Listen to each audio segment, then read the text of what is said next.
वचन, प्यारा वचन, ईशु मसीह का प्यारा वचन, पाँव को दीप को राह को रोशन, ये है मसीह का प्यारा वचन, ये है वचन, प्यारा वचन, ईशु मसीह का प्यारा।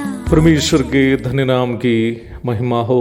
प्रभात मनन के सत्र 1688 में आप सभी का बहुत ही विनम्रता के साथ स्वागत करता हूँ। आइए आज के मनन के लिए हम पढ़ते हैं तीतुस अध्याय 2 पद 12, और हमें चेतावनी देता है कि हम भक्ति और सांसारिक अभिलाषाओं से मन फेर कर इस युग में संयम और धर्म और भक्ति से जीवन बिताए। पढ़ी गई पद में ऐसी दो बातों की चर्चा पौलुस कर रहा है जिससे परमेश्वर के अनुग्रह प्राप्त लोगों को मन फेरना है। मन फेरने का अर्थ केवल नजर हटाना नहीं है।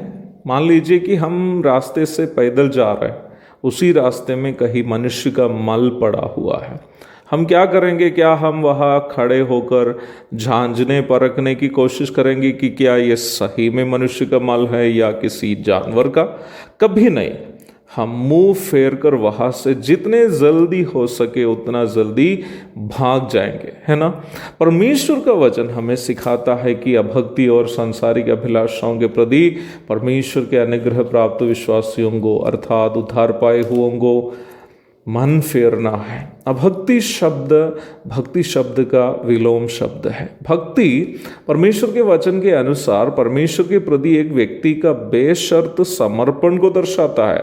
Godliness is the unconditional dedication of a person towards God. संसार में एक पवित्र जीवन बिताना और अनाथों, विधवाओं आदि असहायों के प्रति सहानुभूति दिखाना भक्ति के कुछ नतीजाएं हैं। याकूब अध्याय 1 पद 27।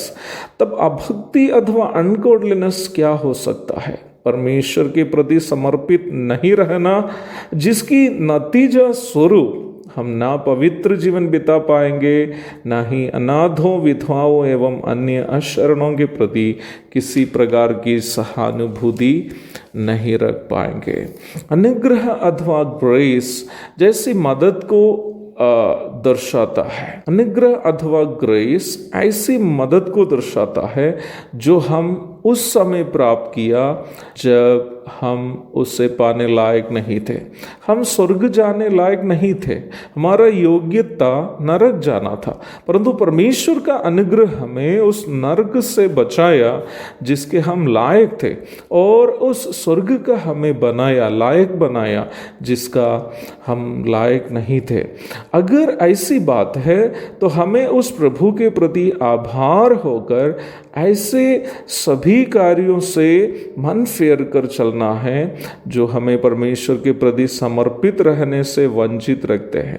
ऐसी सभी बातों से हमें दूर रहने हैं जो परमेश्वर के प्रति हमारी भक्ति पर सवाल करती है। विश्वासियों में भी कई ऐसे हैं जो कई कामों में सहभागी होते हैं, कई ऐसे कामों में सहभागी होते हैं जहां परमेश्वर के प्रति उनका समर्पण पर सवाल उठने की संभावना है।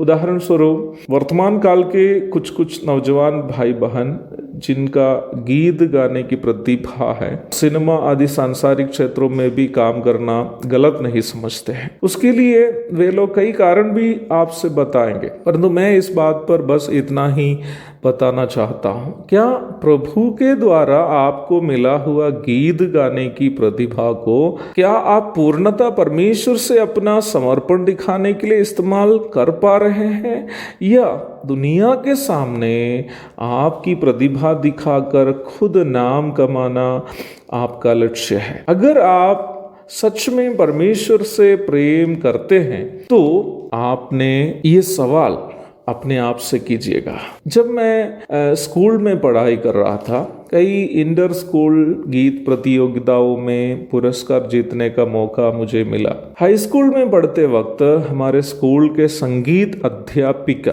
श्रीमती लक्ष्मी अम्माள் नाम की एक ब्राह्मण महिला थी जो तमिल ब्राह्मण परिवार से ताल्लुक रखती थी। एक बार लक्ष्मी अम्माள் मैम मेरी माँ को स्कूल में बुलवा ली और माँ से इस प्रकार बोली, जेबी में गीत गाने की अच्छी प्रतिभा है, उसे तिरुवनंतपुरम में, जो केरल की राजधानी है, तिरुवनंतपुरम में स्वाति तिरुनाल संगीत विद्यालय भेजकर क्लासिकल म्यूजिक सिखाना। मेरी माँ से लक्ष्मी अम्माள் माँ बोली। परंतु ना मेरी माँ ना मैं स्वयं क्लासिकल म्यूजिक पढ़ने की कोशिश की। उसका एक कारण था, खास एक कारण था। क्लासिकल म्यूजिक विशेषकर कर्नाटिक संगीत सीखते समय पराये देवी देवताओं की भक्ति करने वाले कीर्तन गाना पड़ता है। हमने ये ठाना है कि अपने जीव में पराये देवी देवताओं के नाम कभी नहीं लेंगे। शास्त्रीय रूप में संगीत नहीं सीख पाने के कारण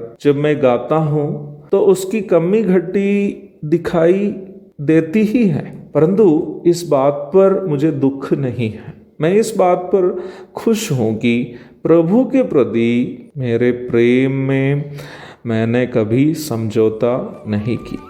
यदि आप अनुग्रह प्राप्त व्यक्ति हैं तो अभक्ति की सारी बातों से आपको मन फेरना होगा, जो इस बात का प्रमाण रहेगा कि आपने वास्तव में उद्धार पाए हैं। एक और शुभ दिन की धन्य कामनाओं के साथ आज का मनन मैं यहाँ समाप्त करता हूँ। प्रभु आप सबको आशीष दे। आमीन। भोजन है आत्मा में भूखे कोयल, पानी है आत्मा में प्यासे कोयल, पालन जो करते हैं उसके लिए आशीष पाने का साधन है। ये है वचन, प्यारा वचन, ईशो